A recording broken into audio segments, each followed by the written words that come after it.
Hello, good morning. This is Lee Sin Poy with the signature of Bible Company Lee Sin Poy. 74 years old Singaporean retired. This is his vlog. So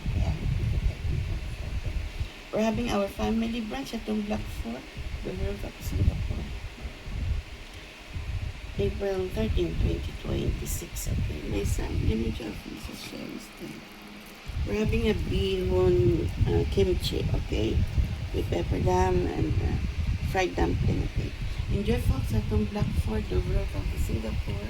My son Liminji Alfonso is not yet home, okay. Never came home this morning.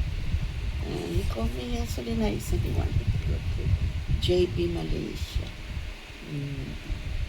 Likely he will come home later on. Tomorrow morning or later on.